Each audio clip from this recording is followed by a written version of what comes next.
बैठे, हम बनते जन्म लेते ही हम अहंकार से फूल बैठते हैं, मेरे से बड़ा कोई व्यक्ति नहीं, मेरे से ज्यादा विद्वान कोई नहीं, मेरे से ज्यादा कोई पूजनीय नहीं है, मेरे से ज्यादा कोई संपन्न नहीं है। ये जो अहंकार का घड़ा होता है ना, वो व्यक्ति को आगे नहीं बढ़ने देता। हमने पूर्व जन्म में कर्म बहुत अच्छे किए थे, जिसे हिंदू समाज मिला, हिंदुस्तान मिला, और यदि अब हम मनूर्भवक बनना चाहते हैं तो पुनः लौटिए हमारी संस्कृति की तरफ।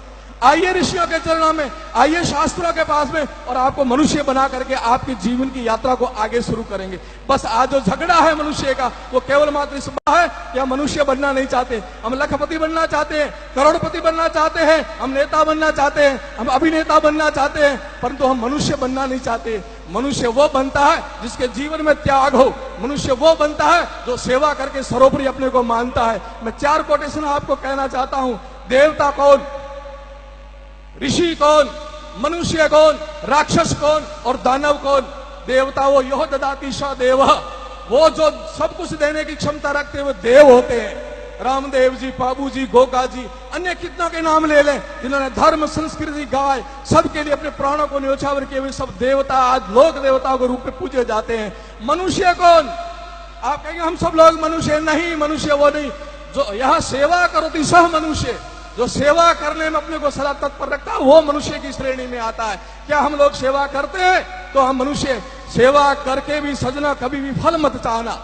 मैं ये कर रहा हूं, इसका मुझे फल मिल जाए, लोग मुझे पूछे, मेरा नाम रोशन हो जाए, पत्थरों में लिखा जाए, जगह जगह मुझे उच्चारित किया जाए, मेरे 3-3 पीढ़ियों के मैं नाम लिखा दूं, सेवा, ये सेवा नहीं होती है।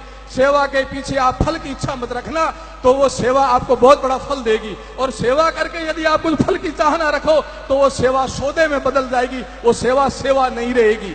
तो मनुष्य बनना है तो सेवा करो। अब 2 श्रेणियां हमारी रही है, वो एक दानव और राक्षस। वो आज विश्व में सबसे ज्यादा है। कौन सी?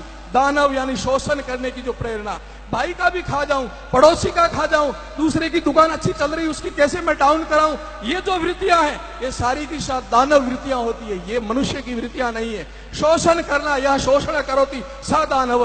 और अंतिम में बात कहना चाहता हूं, जो वृत्ति हमारे अंदर पैदा होती है वो है राक्षस वृत्ति। आज दुनिया में सबसे कोई दुखी करने वाली वृत्ति है, सब दुनिया को हिला करके अंदर से बहुत प्रताड़ित करने वाली वो है, जो आप देखते होंगे व्हाट्सएप पर, आप देखते होंगे फेसबुक पर, किस प्रकार से घिनौनी हरकतें की जाती है, किस प्रकार लोगों को काटा जा रहा है, किस प्रकार गाय को और अबला को, अनाथ को किस प्रकार परेशान किया जाता। वो जो वृत्ति होती है वो राक्षस वृत्ति है। वो किसी जाति की वृत्ति नहीं होती, किसी समाज की वृत्ति नहीं होती। जो राक्षस होता है वो राक्षस ही रहता है।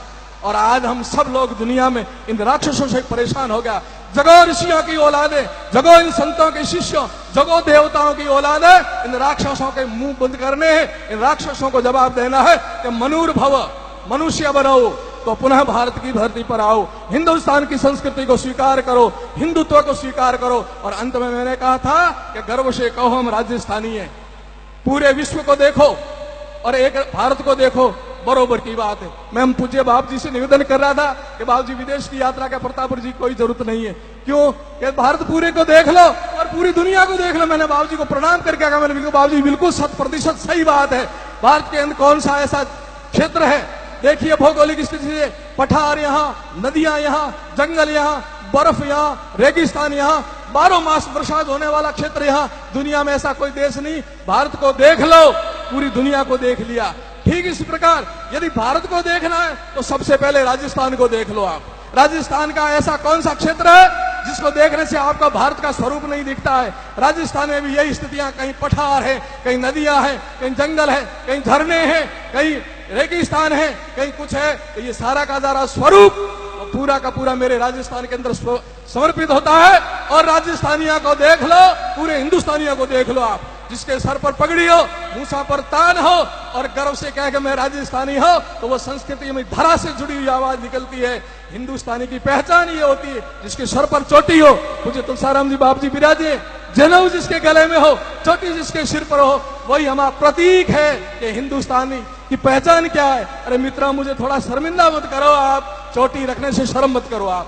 चोटी आपके पुरखों ने बड़ी मेहनत से पाई थी, क्या मेहनत की उन्होंने दुनिया को दिशा दी, दुनिया को रास्ता बताया कि मनुष्य बनना तो ऐसे जाओ। तो पूरे दुनिया के सभी संत कहो या फिलोसोफर कहो, उन्होंने कहा दुनिया में यदि सर्वश्रेष्ठ कोई धर्म है और सर्वश्रेष्ठ कोई समाज है तो हिंदू समाज है। इसको तगमा कौन सा दिया जाए, इसको कौन सा पदक दिया जाए, क्या भारत रत्न दिया जाए, परमवीर चक्र दिया जाए? तब सभी मनुष्यों ने कहा नहीं, इनको ऐसा पदक दिया जाओ सबसे ऊंचा, यानी चोटी दी जाए, सबसे ऊपर हिंदू संस्कृति को बैठाया जाए, यानी सर पर चोटी, यानी सबसे ऊपर है।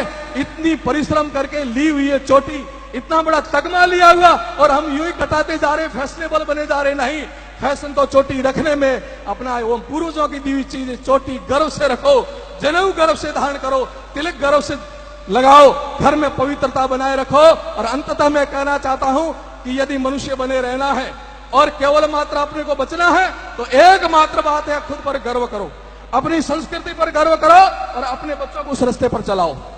आप सब गृहस्थी हो, आपका धन मैं नहीं आंकूंगा, आप कितने बैंकों में पैसे लेके बैठे हो, आपकी कितनी अच्छी गाड़ियां मैं नहीं आंकूंगा, ये संत भी नहीं आंकेंगे कि आप कितने धनवान हो। संत और हम सब एक ही बात कहेंगे, आपके पूत सपूत हो तो आप धनवान हो, और पूत कपूत हो तो अरबपति होते हुए अब कंगाल हो आप। इसलिए आप सबसे ज्यादा कोई ध्यान देना चाहते हो, माताओं बहनों युवाओं को सबसे कहना है, मेरा यही है, संतों का भी यही निवेदन है कि आप किसी भी कोने में रहो दुनिया के, कैसे भी भरकस प्रयास करो, परंतु अपनी संतति और अपने संस्कारों को ऐसे मजबूती से पकड़े रहो कि आने वाली पीढ़ियां आपके समाज को, आपके गुरुओं को और आपके धर्म को भूले नहीं। बस इतना ही कहना चाहता हूं।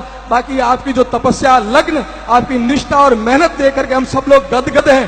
कहाँ राजस्थानी भाषा और कहाँ या मलयालम भाषा, कितनी उठपटी ज्यादा, और आप इतने फर्राटेबन बोल रहे हो, ये गजब कर दिया आपने। कहां से कहां आकर के कितनी मेहनत की। पुनः आपको बहुत बहुत बधाई देता हूं, मातृशक्ति को प्रणाम, संतों के चरणों में वंदन करते हुए मैं बहुत बहुत आशीर्वाद लेना चाहता हूं कि हमारा समाज, हिंदू समाज, हिंदुस्तान और ये राजस्थान ऐसे ही उन्नति करता रहे। बोलिए भारत माता की, सनातन धर्म की, गौ माता की, अनंत कोटि संत महात्माओं की बहुत बहुत शुभकामना, बहुत बहुत धन्यवाद। बनेगी मेरी बॉडी।